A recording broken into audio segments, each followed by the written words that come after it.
P3 menos P4. Dá zero? Não, peraí.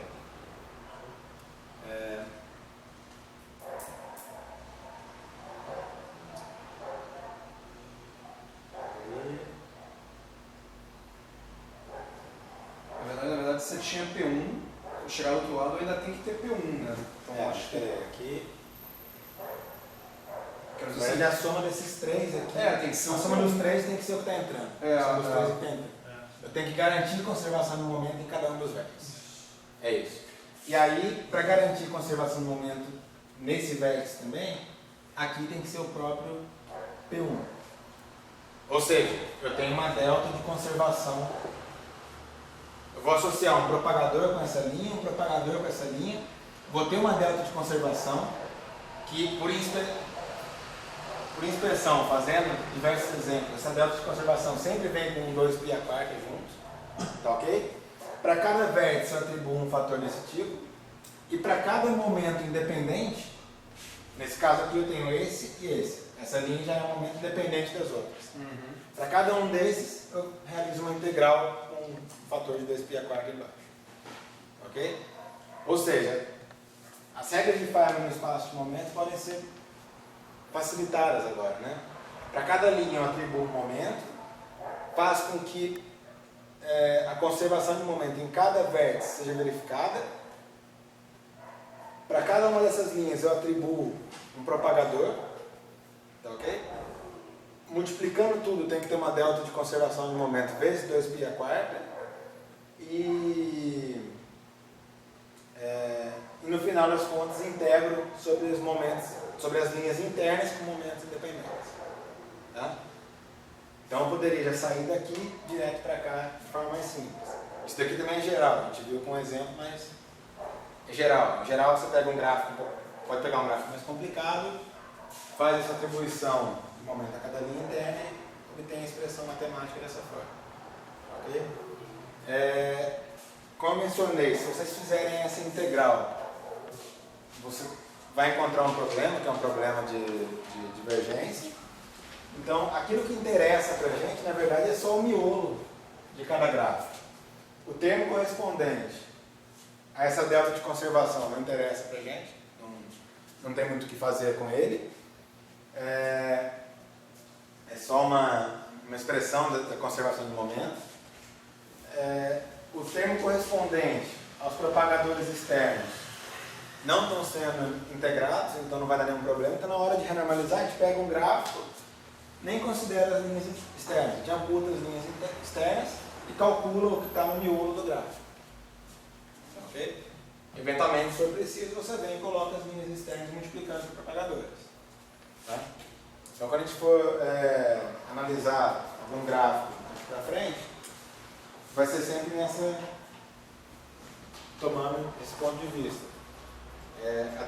Atribuindo a cada linha um momento, integrando nas linhas nos momentos independentes, mas deixando de fora tanto a delta de conservação quanto os propagadores associados às pernas externas que vão ser amputadas. Ok?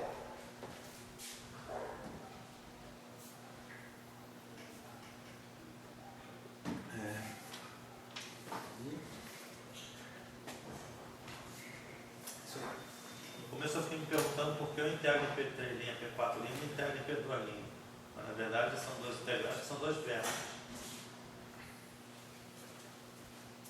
São duas integrais porque são duas linhas independentes. São duas linhas que são independentes, porque o momento desse daqui fica completamente determinado por esse. Quer dizer, se fosse vai ter alguma delta, na verdade você estaria integrando também sobre o P2 linha. Só que vai ter uma delta de conservação que vai matar essa integral. Quer dizer, já está integrado, né? no do bombom, então, integral só, né, no meio. Oi? Porque tem duas linhas na do bombom Isso, e uma das pessoas. exatamente. Vamos fazer aqui então. Vamos fazer isso aqui. Eu também estava dando essa com você agora que tu falou que. Isso, não, é um exemplo. Não, porque lá é por causa dos vértices. São dois integrais, são dois vértices. E Não, até mas em nesse DI caso são é sobre dezenas. as linhas independentes. Vamos fazer isso aqui.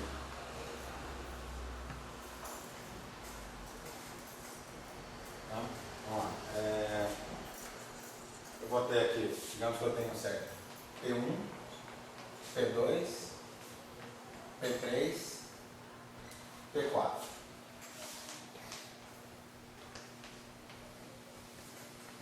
Ok? Eu vou atribuir a essa linha um certo K, tá? Só para não ficar carregando K e P linha, né? Atribuir um certo Senão K. vai ser P1 E mais aqui P2 tem que menos K. ser K menos P1 menos P2. Mas por que K menos P1 menos P2? Deveria ser o contrário o sinal, não? P1 mais P2 menos K, não é? P1 mais P2 menos K. Isso. Obrigado. Aqui então seria P1 mais P2 menos K. Tá ok? Qual é a expressão matemática para isso daqui? Então só vai ter uma integral. Só vai ter uma integral. Entendi. Vamos lá, a gente vai ter dois vértices, menos I lambda sobre 4 fatorial. Ok? 2π. Ainda vou colocar as pernas externas ainda. 2π delta de P1 mais P2 mais P3 mais P4 vezes. Bom, vai ter um propagador para cada linha externa. I sobre P1 ao quadrado menos M2 mais I epsilon I P2 ao quadrado menos M2 mais I epsilon P3 ao quadrado menos M2 mais I epsilon P4 ao quadrado menos M2 mais I epsilon, ok? Isso daqui é o que eu falei que acaba não importando para a gente. A gente pode amputar tudo isso daqui, amputando as pernas externas. Ok? De fato, na hora que você vai calcular a matriz S, aqueles operadores que eu estava comentando, o operador de onda, lembra que naquela forma de redução tem uma série de D'Albertiano mais M2, D'Albertiano mais M2 multiplicando, o efeito daquilo lá vai ser matar cada um desses termos aqui. Né? Amputar as pernas externas de um gráfico. Na matriz façam essa conta. Mas aí tem Fourier, né? Lá não está em Fourier. Não, joga isso no espaço. Passa isso. Ou joga a forma de redução no espaço. Entendi. Pode fazer isso também. Mas Claro, são os joga isso inversos, daqui lá para ver o que vai acontecer. Vai amputar essas pernas externas. Ok? Vezes, aí agora, integral em dk sobre 2π a quarta. Aí tem esse propagador e aquele propagador. I sobre K2 menos M2 mais I epsilon. I sobre K2 P1 menos P1 mais P2 menos K2 ao quadrado menos M2 mais I epsilon. Ok?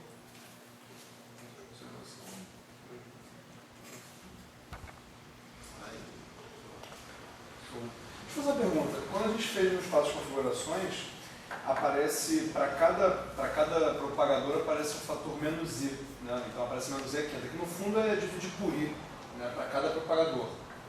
Quando passa para Fourier, esse I não aparece, né? Aparece na verdade o I de cada propagador. Essa profusão desses. Volta.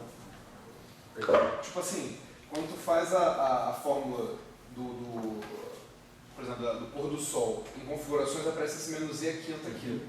Porque no fundo Tá aqui, né? é um sobre I. São esses I's dos propagadores. Isso. Mas aparece ao contrário, né? Porque menos I a quinta é dividir por I 5 vezes, né? E aí você está multiplicando por I 5 vezes. Não, mas lembra que isso daqui era menos e aqui fica mais. Tá certo. Valeu. Não peguei, não tinha visto o sinal. Porque esse cara dá menos P. Não, tá mas certo. eu trago aqui pra dentro. Eu não tinha visto o sinal. Achei que tinha um sinal errado. Foi mal. Beleza. Bom, então, vamos encerrar gráficos de Feynman usuais. Vamos começar a falar de outros funcionais agora.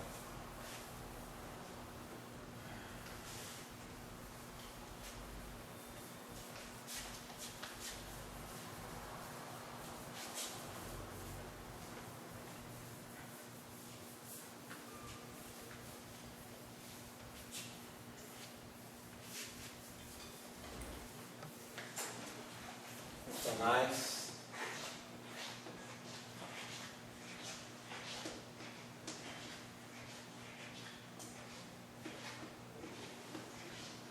funcionais conexos.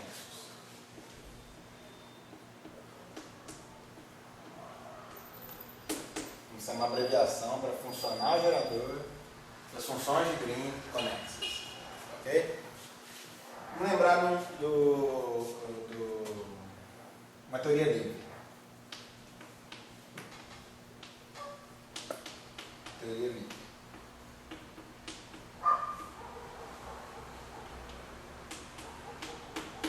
Quando a gente estudou o funcional gerador de uma teoria livre, a gente viu que completando um quadrado, fazendo uma operação de completar quadrado, está associado com shiftar o campo pelo inverso do operador de onda, fazer algumas manipulações, a gente chegou numa expressão para o funcional z de j zero, z0 de j, igual a exponencial de i vezes w0 de j, onde o w0 de j foi definido como menos 1 sobre 2 integral x integral em y jx k a menos 1 de x menos y jy. Já peço desculpa desde já, estou mudando a convenção. Quando eu introduzi isso daí lá foi na primeira aula, né? Primeira ou segunda aula, eu coloquei um sinal de menos aqui e um sinal de mais aqui. Tá? Eu vi que todos os livros adotam mais aqui e menos aqui. Então, para não ficar introduzindo mais uma convenção diferente na física, vou refazer a nossa convenção. Do ponto de vista daquilo que a gente calculou a partir disso, nada muda. Porque vai ter um sinal daqui com outro sinal dali, vai sempre se compensar. Ok? Então, no caso de uma teoria livre, a gente estudou o funcional gerador e mostramos que o funcional gerador z de j, que é o funcional gerador das funções de Green, pode ser escrito em termos de um objeto w de j, que é um funcional, tá ok? E que esse funcional, quando a gente toma derivadas segundas dele, dá um propagador pra gente. Tá ok? Wallace, só observação aqui. Eu estou mudando a minha convenção com relação à primeira aula, tá? Aqui dava para um sinal menos, eu botei um sinal mais agora, e aqui dava para um sinal mais, eu botei um sinal menos. Porque tudo que é livro que eu encontrei está assim, então deixa eu deixar igual. Então tá. Então, a gente viu isso daqui para uma teoria livre. Vamos pegar esse objeto, vamos estender essa definição para o caso de uma teoria interagente. Teorias de interação.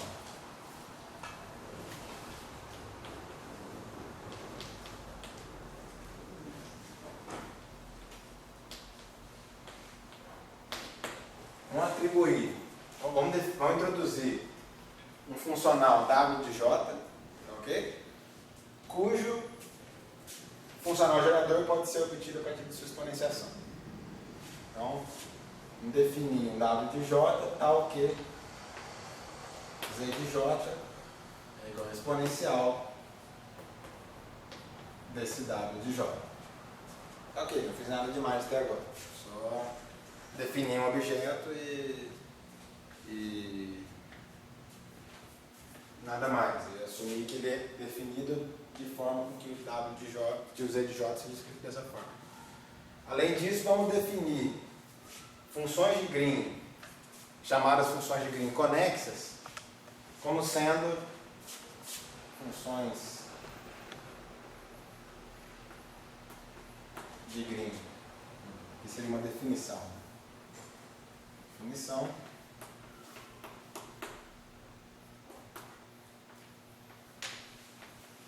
funções de Green conexas.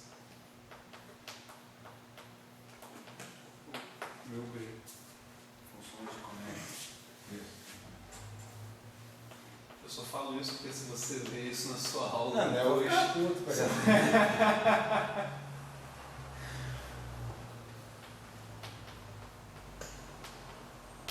Tá fazendo uma propaganda aí pro Brasil todo, como se eu fosse um cara extremamente problemático, olha só. Eu sou um cara toque, cuidadoso. Dia civil, eu sou um cara tão relaxado, não tem nenhum problema com essas coisas.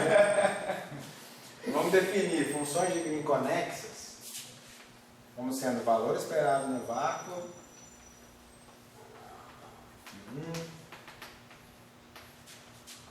Isso aqui é só uma anotação, tá ok? Por enquanto. Com o índice C, com o subscrito C de conexos, como sendo menos I elevado a N menos 1 delta de N, derivada funcional de W com relação a J de x1 até J de xn, tomando J igual a zero. Até aqui simplesmente uma definição também. Nada demais. Ok? Esse I que a gente não está levando em conta é porque já tem um I ali fora, é isso? Dependendo do lugar também você encontra uma notação diferente, mais, né? Uhum. Não convencional isso daí. Até aqui também isso é uma definição, nada demais. Definindo um objeto, chamando de função de Green conexa. Daqui a pouco vai ficar claro porque o nome conexo. Tá? E é definido como sendo essa derivada funcional. Bom, eu posso pegar esse objeto aqui, suponha que ele exista, posso pegar esse objeto e posso calcular derivadas funcionais disso. E posso tomar J igual a zero. Vou obter uma função de N pontos. Essa função de N pontos eu vou chamar como função de Green conexa e pronto. Tem esse direito. Tá? Isso daqui me dá o direito de escrever uma expressão dessa forma. Basicamente estou escrevendo a série de Taylor funcional desse objeto. Eu posso escrever dessa forma. Um somatório em N indo de 1 até infinito de I elevado a N menos 1 sobre N fatorial integrais em dx1 dx N J de x1 J de xn.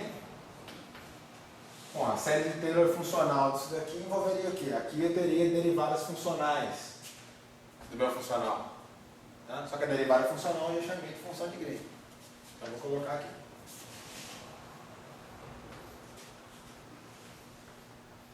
Simplesmente, usando essa definição, vou escrever essa expansão desse nosso objeto aqui. Ok? Por isso ele se caracteriza como sendo um funcional gerador dessas funções de Green. Estou chamando de conexas. A gente vai ver que conexa está associado com o gráfico de Feynman conexa. Tá? Vamos ver isso agora.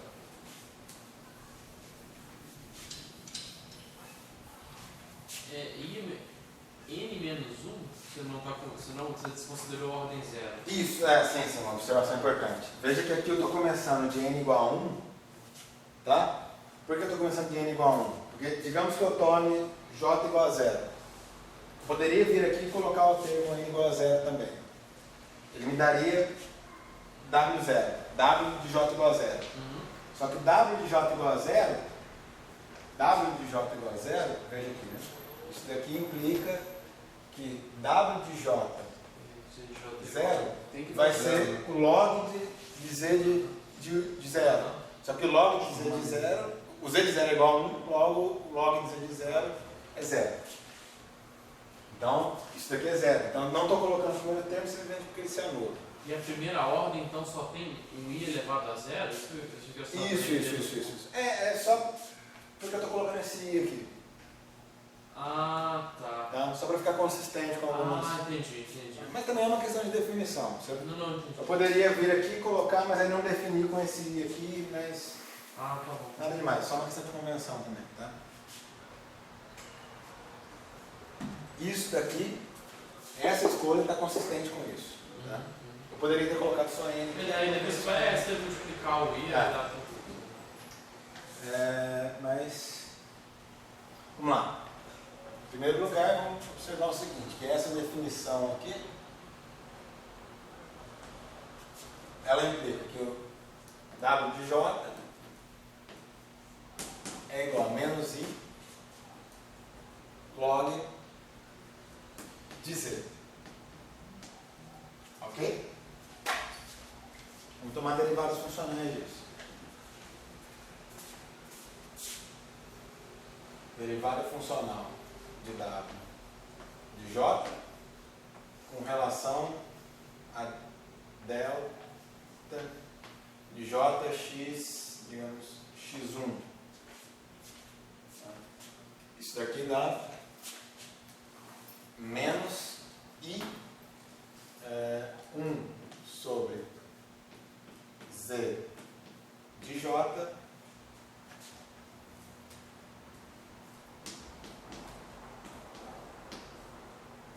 derivada funcional de Z de J com relação a J x1. Ok? Derivada funcional segunda. Derivada funcional segunda. Dessa forma. x1, x2. Derivada funcional segunda. Vou pegar essa derivada funcional segunda e vamos calcular. Vai ser 1 sobre I sobre Z de J, derivada de Z,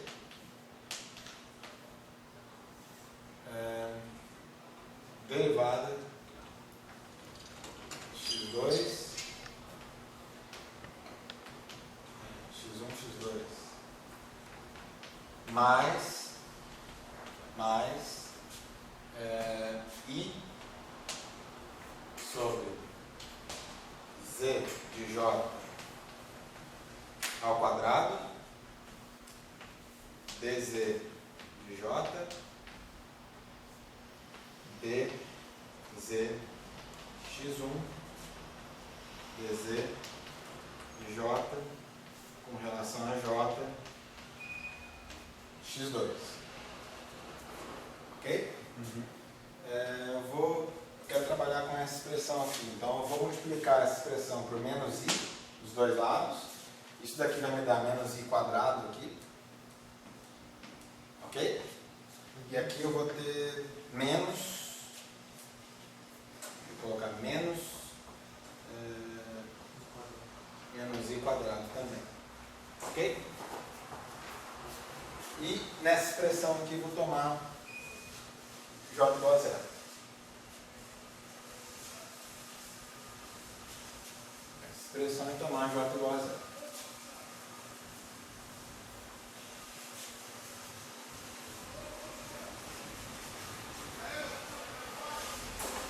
Tomar J igual a zero aqui, J igual a zero aqui, J igual a zero aqui. O termo aqui embaixo basicamente vai dar 1, que é Z de zero. Aqui também vai dar 1, Z de zero.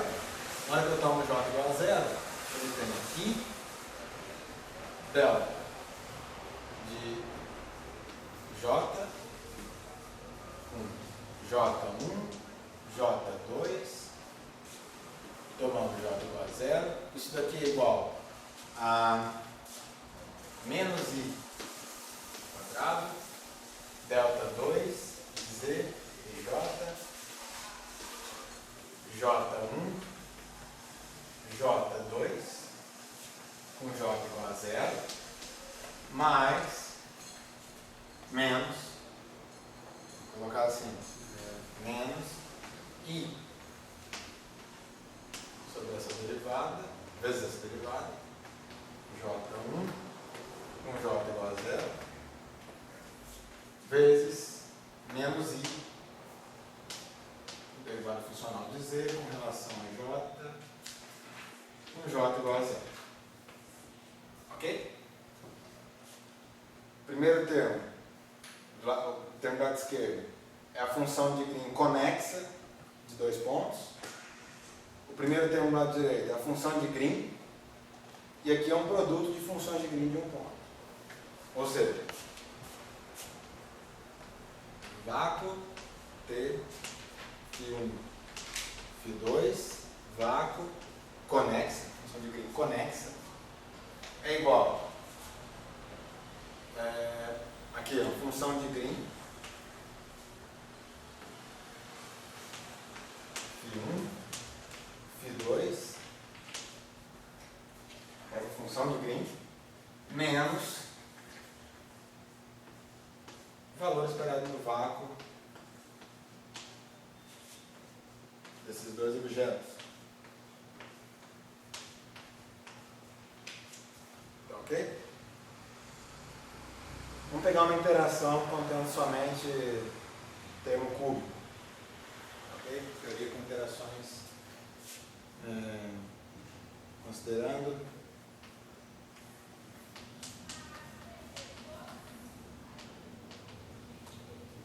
interações cúbicas. Uma teoria.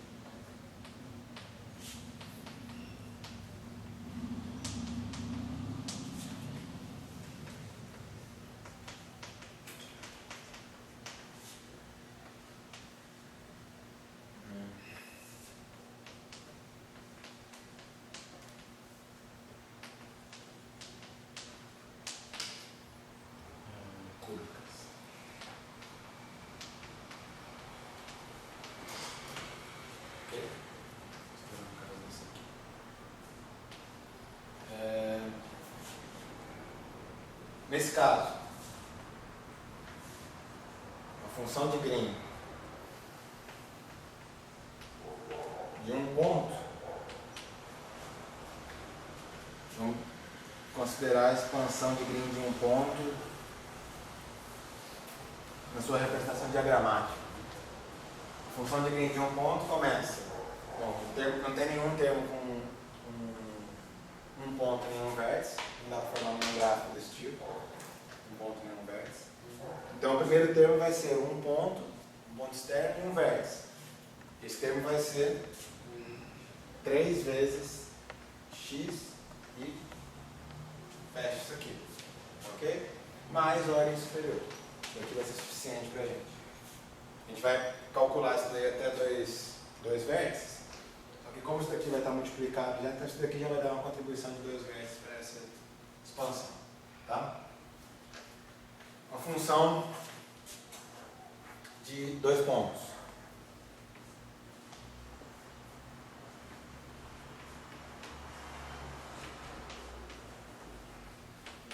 Até 2 vértices. A primeira delas vai ser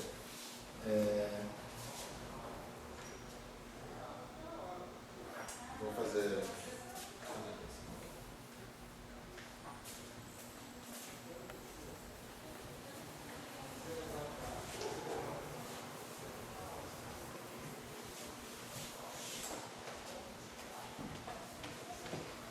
função de Green de 2 pontos até 2 vértices. Eu tenho esse gráfico mais com apenas um vértice não vai ter nenhuma, com 2 pontos e 2 vértices não tem nenhuma função de Green, mais 1 sobre 2 fatorial, mais 1 sobre 2 fatorial. Já vou. Não, agora. 1 sobre 2 fatorial. 36 vezes esse gráfico aqui.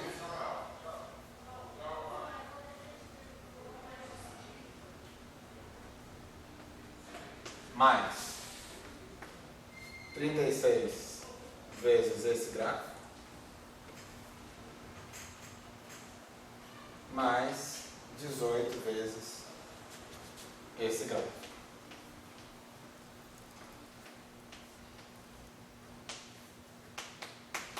Ok? A gente já calculou isso antes, né? Vamos juntar esses dois resultados ali então. Vamos calcular, usando isso daqui, vamos calcular a função 2 pontos conexa, dita conexa. Repete isso. mais 36 sobre 2 dá 18.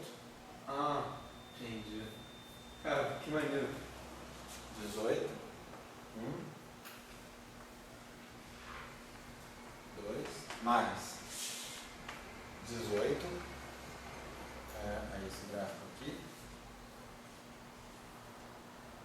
2 mais 9 vezes esse gráfico.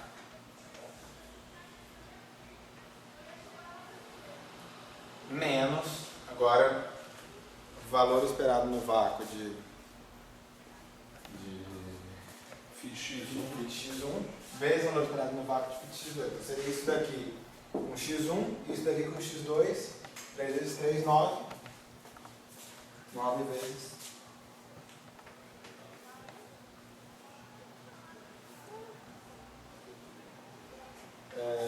mais temos de 3 vértices em diante. Ok? Esse termo cancela esse. Resultado.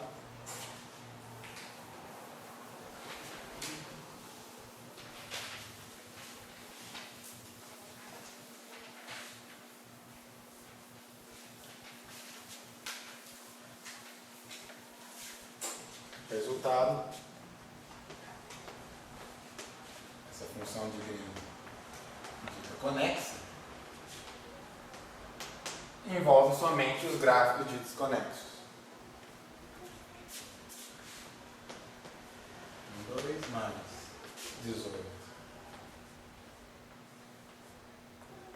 2 mais 18. 2. Ok? Mais termo de ordem superior.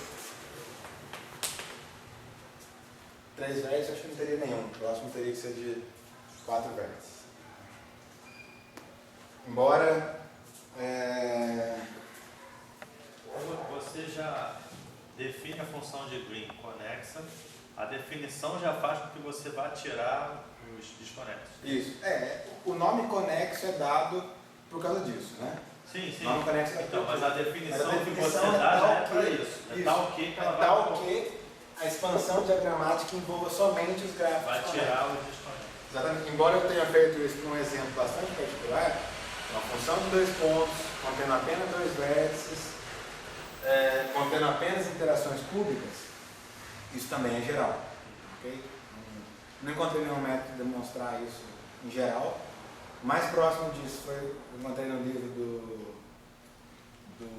Shapiro, Buchbinder, esqueci o nome do doutor. Tu falou dele outro dia, no Pronto Chapéu. Ele é de... Ele é de fora, ele é russo, mas ele é de fora. Ele tem um livro, Effective Actions in Quantum Gravity.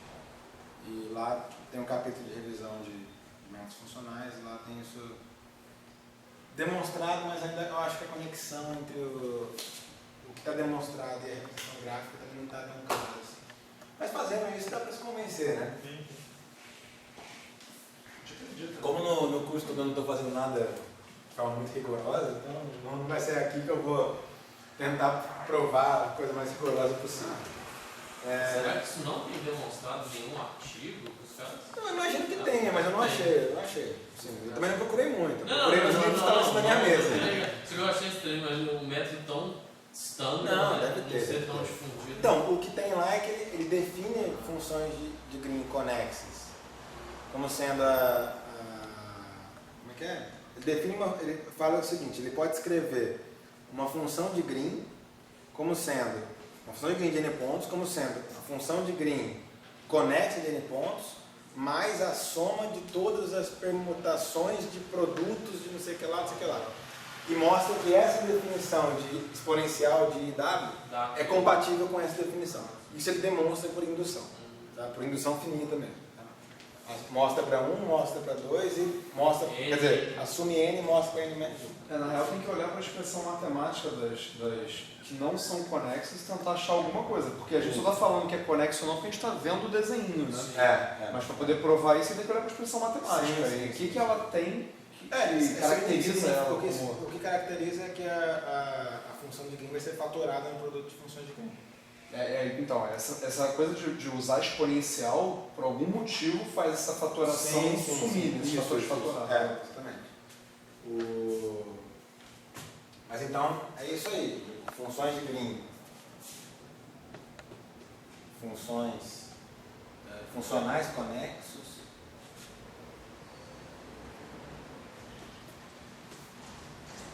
Conexos. Eles estão associados com gráficos conexos. A gente pensa em gráficos conexos por causa dos gráficos de Fine. Isso. Já existia definição de funcionais conexos antes de existir os gráficos de Fine? Não sei. Entendeu? Uma curiosidade. Não sei. Já Talvez existia com outro nome, né? Entendeu?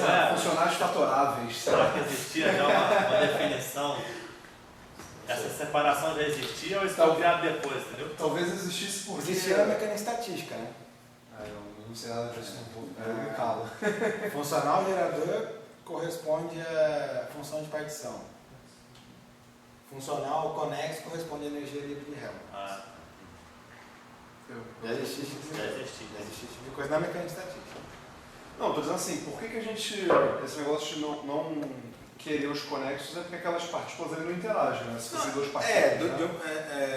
Associado, por exemplo, ao princípio de decomposição em cluster, a gente dá eventos separados, tem probabilidades fatoradas, e também você, a partir dos gráficos conexos, você constrói todos os desconexos. Então, se você pensar numa construção em que você quer saber quais são os gráficos mais fundamentais que você tem ali, você calcula esses fundamentais e a partir dele eu tenho que calcular os outros. Os gráficos conexos. Funcionais fundamentais, sei lá. Isso. Aqui ele tem o mais fundamental. É o próximo, né? Mas então, ou seja, em termos de... Pensando em termos de expansão, né, uma função de Green de n pontos.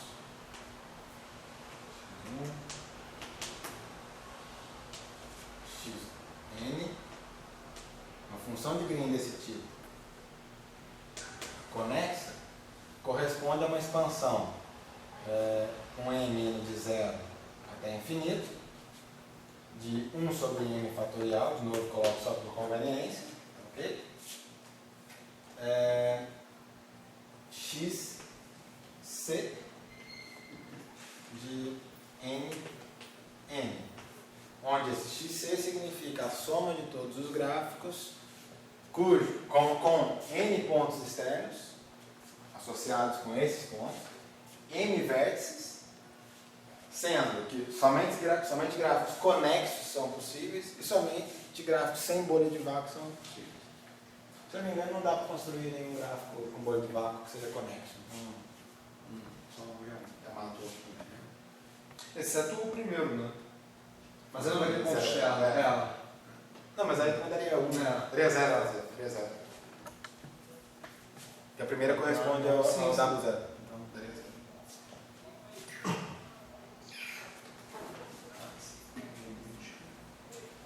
Bom, são 8h10.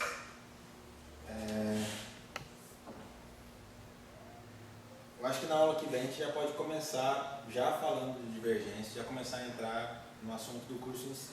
Então, talvez passe um pouquinho de tempo para poder falar de funções de Green, falar do funcional gerador das funções de Green 1PI. E acho que não vai levar muito tempo, até porque eu não consegui preparar nada para esse assunto, então corre o risco de nem dar certo isso que eu vou falar. Mas vamos lá, vamos tentar.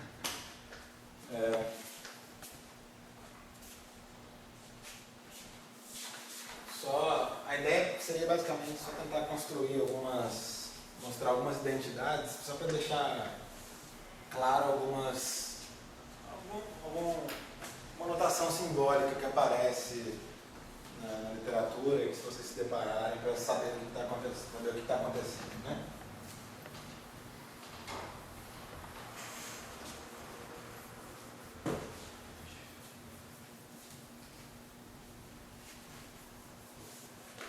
Definir os chamados funcionais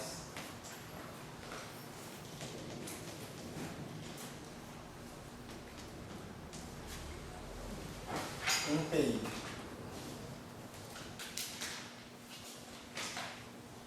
São funcionais one particle reducible. Okay? Redutíveis a uma partícula. Estão associados com gráfico desse tipo, mas não gráficos desse tipo. E você pode separar em dois gráficos cortando uma linha interna. Okay? Esse daqui, se eu corto uma linha interna, eu não separo em dois gráficos. Esse daqui sim. Para começar a falar de funcionais 1PI, de funcionais one particle reducible. A gente começa pela definição de um objeto que é um campo clássico, tá, ok? E definido no seguinte sentido. Vamos lembrar que a função de Green de um ponto, uma função de Green de um ponto, seja ela conexa ou não, porque as duas coincidem, toda função de um ponto vai ser uma função conexa. Uma função de Green de um ponto, vou denotar o conexo, é obtida como sendo a derivada funcional de J com relação a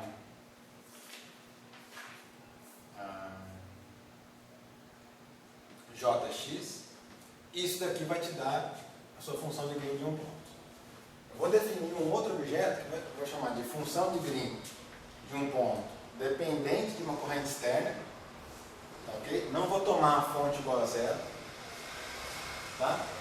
Isso daqui eu vou definir como sendo um objeto, uma função de x, vou chamar de campo clássico, ok?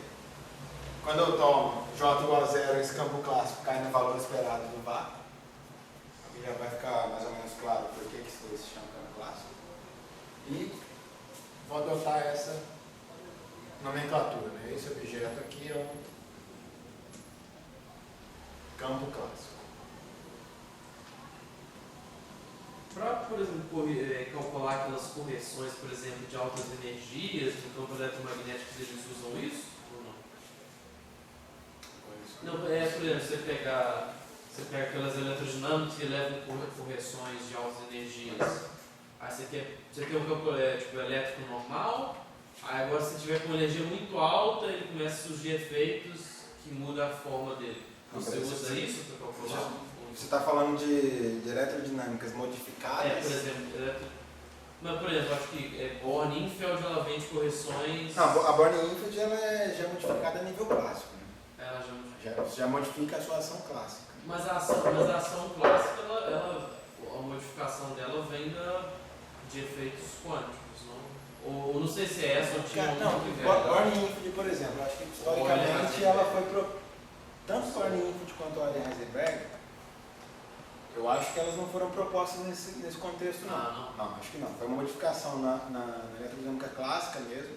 No caso de Born-Infeld, por exemplo, era uma eletrodinâmica que tinha como objetivo construir uma eletrodinâmica cuja energia potencial não seja infinita no ponto, na carga.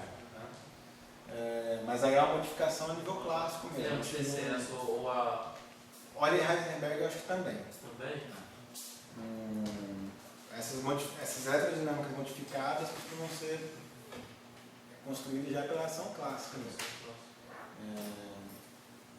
Eu fiquei imaginando pegar, tipo assim, você pegar uma teoria efetiva que leva em conta, por exemplo, você pega uma teoria, os campos ainda são clássicos, só que elas tratam efeitos de altas energias, assim, mas ainda é clássico. Você seria uma...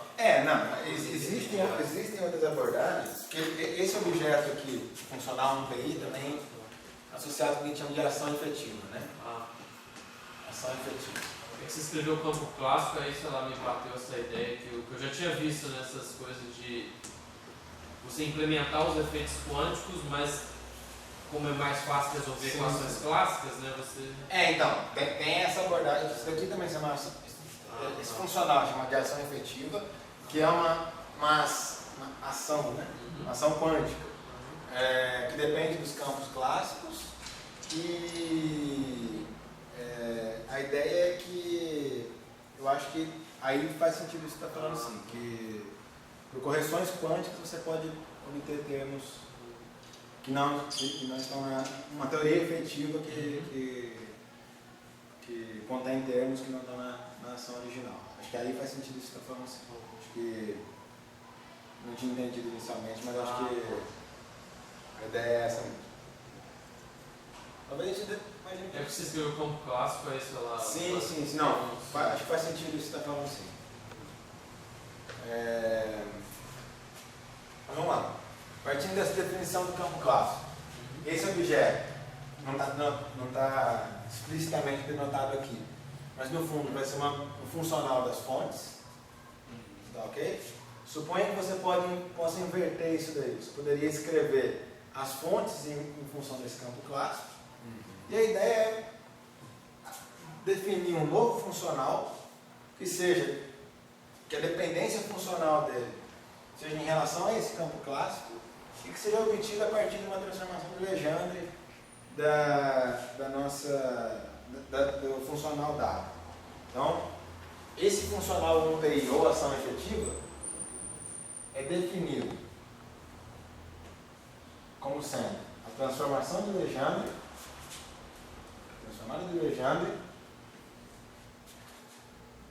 de integral em x, jx, φ x. Ou seja, se você for capaz de calcular o WJ,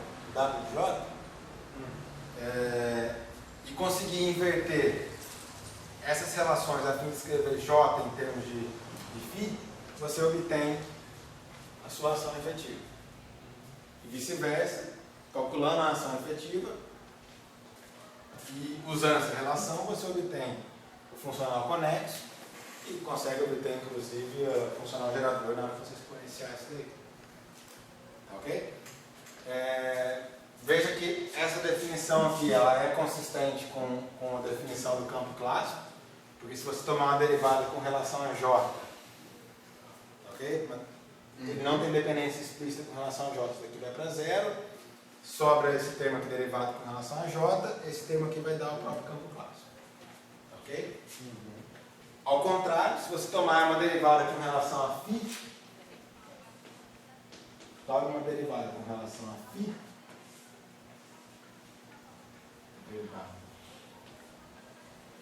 com relação a φ, o que você vai obter é menos J de x. Bom, aqui não depende explicitamente de x. Aqui, vou bater a derivada com relação a φ, que vai produzir uma delta, eu integro e vai dar o J de x. Tá ok? Esse é o motivo pelo qual esse objeto é chamado de ação efetiva. Tá? Isso daqui tem cara de equação de movimento, de equação de Euler-Lagrange. Tá? Pensando na equação clássica, seria a derivada funcional da ação clássica correspondendo a uma fonte externa se ela for acoplada linearmente a um campo. Tá ok? Então, por isso que é ação efetiva e por isso que esse objeto é denominado campo clássico, associado com ele satisfaz uma equação de movimento, mesmo sendo uma equação de movimento quântica, né, nesse caso, trazendo correções quânticas. Tá? Vamos olhar algumas propriedades rapidinho desse objeto novo aí.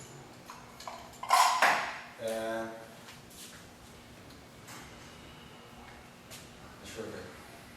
Vamos derivar essa equação aqui agora com relação a φ de y. Tá? Com relação a φ de z. Derivar com relação a φ de z. Derivada segunda da ação efetiva com relação a φ de z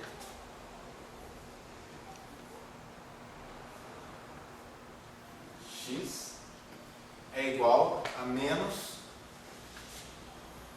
derivada de J X J de φ de Z. Ok? Deixa eu multiplicar os dois lados dessa equação por dφ.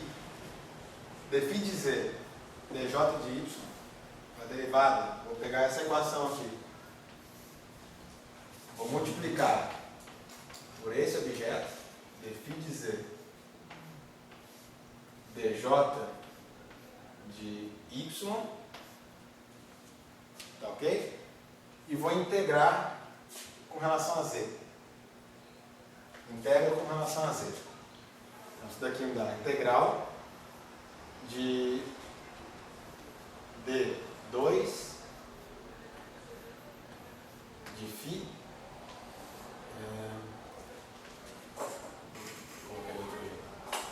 de φ de Z dj de y D2 φ de Z d φ de x igual a menos uma integral em Z djx dφ de Z dφ de Z dj de y. Só que esse termo que está aqui é basicamente uma regra da cadeia funcional. Ok? Derivado de j com relação a φ, derivado de φ com relação a j, somando num índice que agora é contínuo, né? Nos pontos do espaço-tempo. Ou seja, isso daqui corresponde à derivada de j com relação a y, derivada de jx com relação a jy. Então é uma delta de x menos y. Então esse lado aqui é delta de x menos y. Ok? E esse termo aqui é a derivada. Eu posso pegar esse termo e substituir o campo clássico aqui. Então isso daqui vai ser derivada de w com relação a jy e com relação a jx. Tá ok? Ou seja, relação a jz. Ou seja, isso daqui corresponde à integral d2 w djy djz d2 gama φ dφ de Z dφ x. Isso daqui igual a menos delta de y menos x. Ok? Isso daí é uma relação de inversão de matrizes funcionais. Aí come a integral em dz, então. Oi? Do lado direito, quando faz aquela... Isso daqui corresponde, isso com a integral corresponde a djx, djy. Mas é delta de x menos y. Ah, mas tem que ter a integral, né? Tem que ter integral. Tá. Então isso daqui nada mais é do que uma relação de inversão matricial contínua, né? Funcional. Tá? Ou seja, esse objeto, a menos de um fator numérico, né? De menos 1, esse objeto é o inverso desse objeto. Okay? A inversa funcional desse objeto. Tá? Deixa eu escrever isso daqui em termos de funções de Green. Vou começar fazendo o seguinte, vou multiplicar por menos, então eu trago um menos para cá. Tá ok?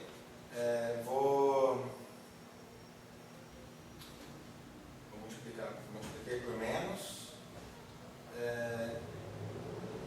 Menos é igual a i quadrado, que é igual a menos i ao quadrado. Então eu poderia colocar um menos i aqui e um menos i aqui. Ok? Tá certo, né? Questão de sinal. Esse objeto aqui corresponde a uma função de Green de y, z, conexa, tá? Ou seja, essa relação no fundo significa integral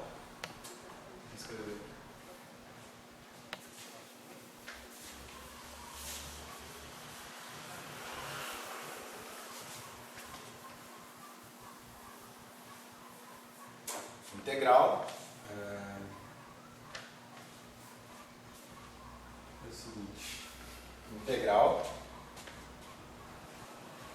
de z,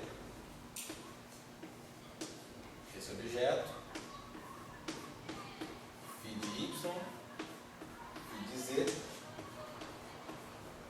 conexo, igual não, vezes, menos, vou colocar aqui, menos i, derivada segunda,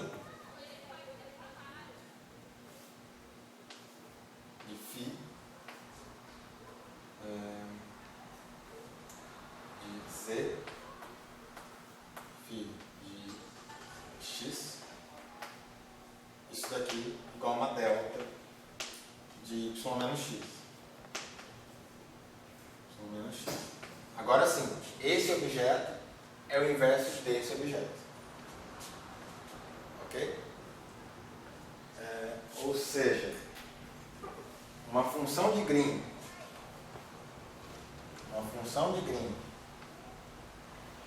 conexa de dois pontos, uma função de Green conexa de dois pontos é igual a i vezes a inversa desse objeto.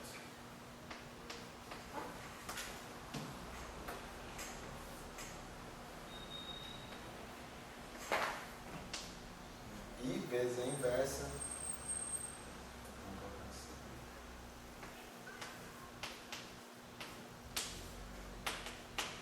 desse objeto. Ok?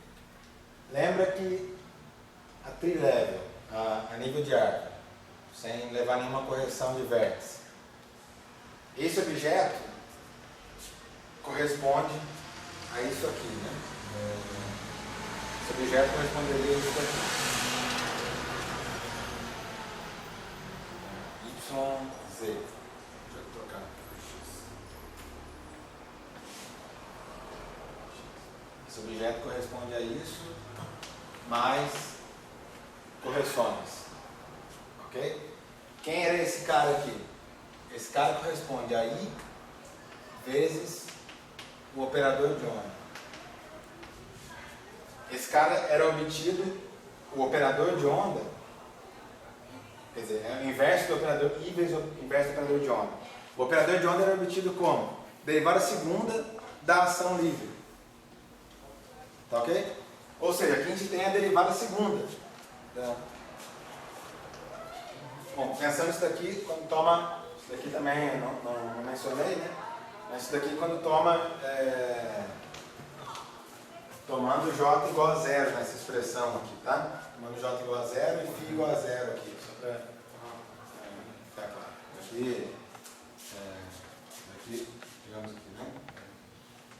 Isso, um J igual a zero e φ igual a zero. Aí sim você obtém a função de Green e esse objeto aqui com φ igual a zero.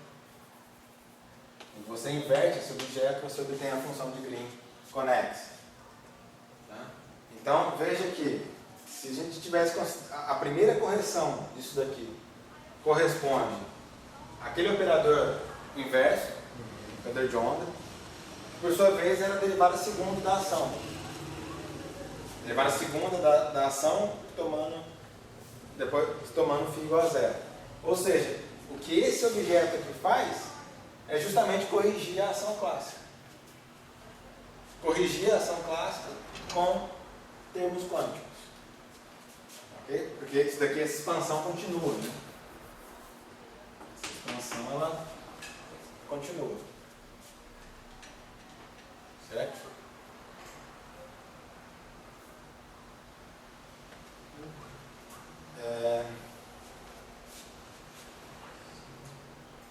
Bom, tinha mais coisa para falar aqui ainda, mas né, acho que vai tomar muito tempo se a gente continuar.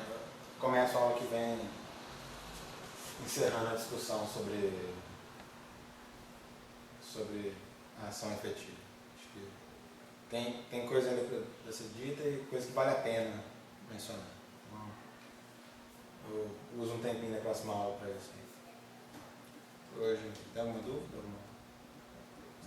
A moral aqui, por enquanto, é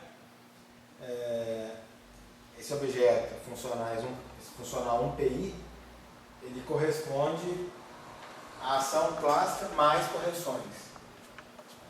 A gente já explorou alguns elementos que levam a essa conclusão. A gente tem uma equação de movimento para esse campo clássico. A gente tem a derivada segunda corresponde ao que seria a derivada segunda da ação mais alguma coisa, e assim por diante. A gente está dando alguns elementos para tirar essas conclusões. Não sei. Parece mais que bem.